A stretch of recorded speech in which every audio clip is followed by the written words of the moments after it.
Trees could move in a forest every night, and you probably wouldn't even notice. There are thousands of the things in even a small forest. You couldn't possibly know the position of every one. Sure, if your go-to spot had moved, you might be suspicious.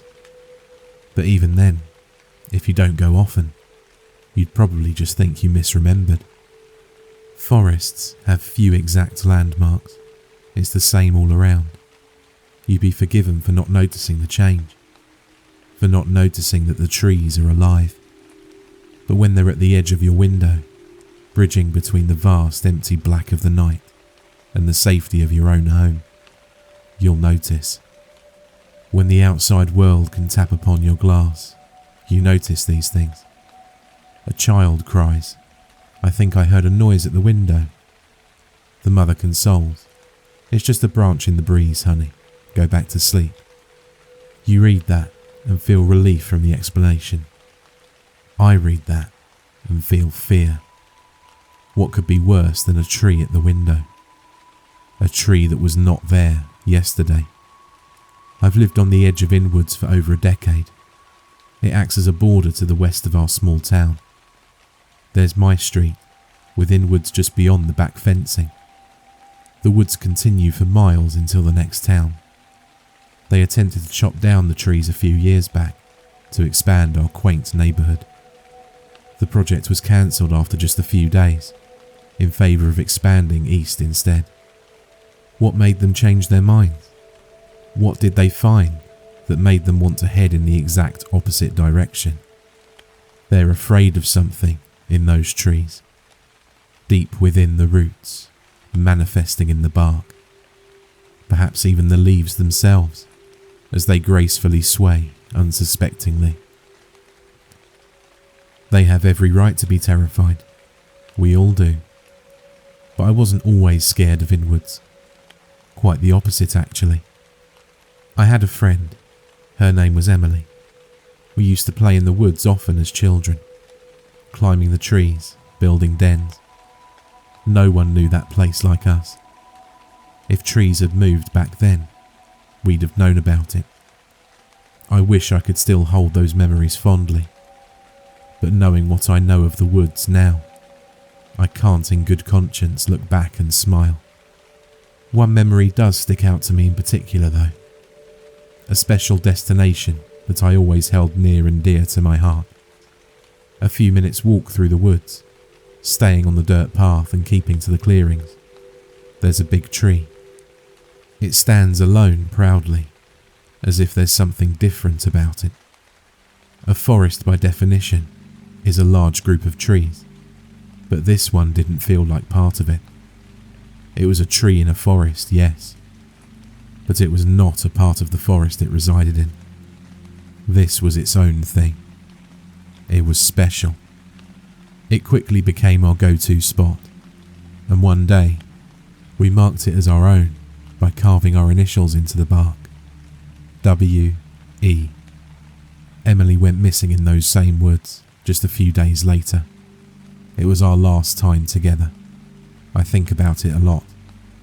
I was 12 at the time. My parents didn't let me join the local search parties. They told me I'd be scared. I convinced them to let me join just once, and my reaction to what I saw seemed to prove them right. They thought it was a sign of my trauma, but it wasn't. It was the cause. The big tree was gone. Where our initials once etched into a monument of nature itself was now nothing. Emptiness. Of course, no one knew the woods like me and Emily. Trees don't move, everyone told me. You're scared. It's okay, we all are. But trees don't move. It only took me 14 years to prove them wrong. The woods began their creeping a little over a month ago. I was getting ready for bed, yet as my glance fell over the window, I noticed a tree over the fence. One that was not there before. The first tree to take a midnight walk. At least, the first I'd noticed in over a decade. I found myself watching expectantly, but expectant of what I'm not sure. I thought maybe I could catch it moving, morphing in the moonlit nighttime air. But it just stood there, staring back at me. Make no mistake, this tree was staring. No eyes to see, but staring all the same. It felt like it wasn't a part of the forest. A tree in a forest that it does not belong to is a curious thought to some, but a feeling I'm used to. Every night when I went to bed, I would look out the window. More and more trees from the forest seemed to inch closer to my property. Each time, they stopped feeling like a part of the woods. Their membership to that club ends the moment they begin the move. They're their own collective once they do. I didn't tell anyone. I wasn't even sure what to say. People thought I was crazy for implying that trees move as a child. Imagine what they'd think if I said it now. But a fact not spoken is a fact all the same. There's a horrifying thing one learns about forests when they begin to shift. They make noise. I wish I could say it was simply a rustling or creaking as they reroute to their new location. That would be almost peaceful. They make noises that get burnt into your brain. They screech, they roar, they groan in pain. Their loud whispers whimper through the air every night, reminding us that they're on the move. Their mournful lullaby does everything but help me sleep. They distill a fear in me that I haven't truly felt for 14 years. I knew this was connected to Emily's disappearance all that time ago. I'm not the only one that hears the noises, although I'm the only one who truly listens to their meaning. Many of my neighbours have put their houses up for sale already, because they can't stand the nightly symphony of nature. That's what they call it, nature. Nothing about this is natural. I knew the trees were specifically targeting me after just a week. No one else had trees at their window, except me. Once at my home, at the edge of what I call my own, they stopped getting closer. They moved every night, continuing their echoes, but they did not break through my walls to reach me. The gentle tapping of branches upon my window had an eerie rhythm to them, as if someone was knocking, asking to be let in. I could almost feel their roots below the ground, beating like veins in flesh. It only took 2 nights of that before I decided to chop the branches. I knew they'd just grow back or move to a new position, but I needed to try it. That's when I discovered why the expansion of our town was cancelled. Blood dripped from the branches as I cut them. This was not sap. This was red, oozing blood. It smelt metallic, and groans could be heard from deep within the forest with every chop of my tools. I had become the conductor of this symphony. For every chop, a loud, horrific screech echoed through the woods. It only took 5 before I couldn't continue. You may have noticed that I haven't referred to it as inwards for a while. That's because, as far as I'm concerned, this is no longer inwards. There is not a single tree that has remained in its spot. They've all chosen to disconnect themselves from inwards by moving inwards, towards our town and my life. I'd considered selling with my neighbours, but despite all the new questions I had, this was the closest I'd ever come to answering Emily's disappearance. Last week I had a dream. I hadn't dreamt in a while, or even slept much for that matter. I dreamt of Emily, now an adult, playing among the trees.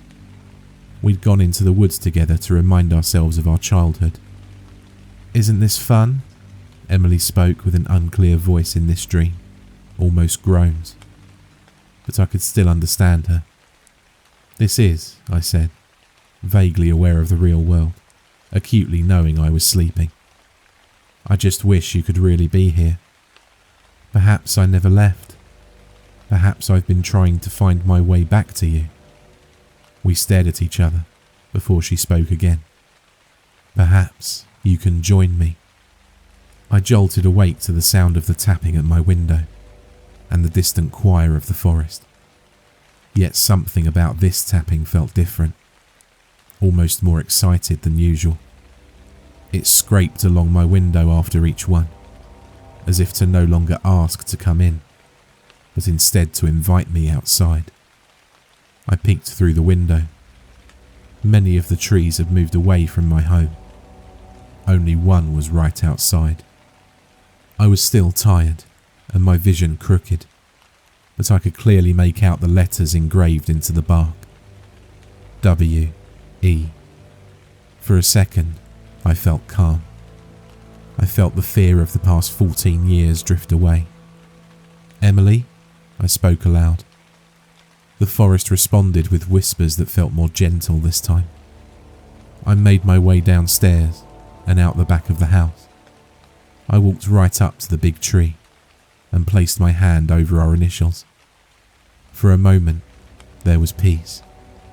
The groans stopped, as did the tapping of the window. I felt a pressure tightening in my hand, at the surface of my palm and fingertips. A creaking sound came not from the forest, but from this very spot on the big tree. It was growing around my hand. It wanted me to join it.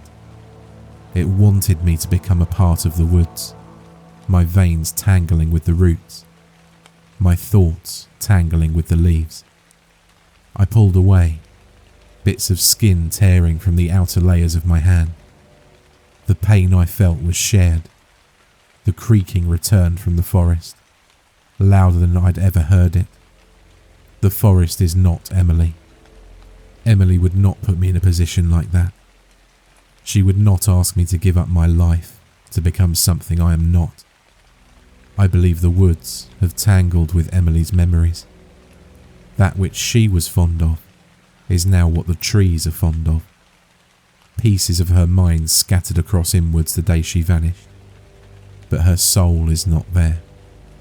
A collective network of trees have been given the gift of thought, and it's utterly terrifying.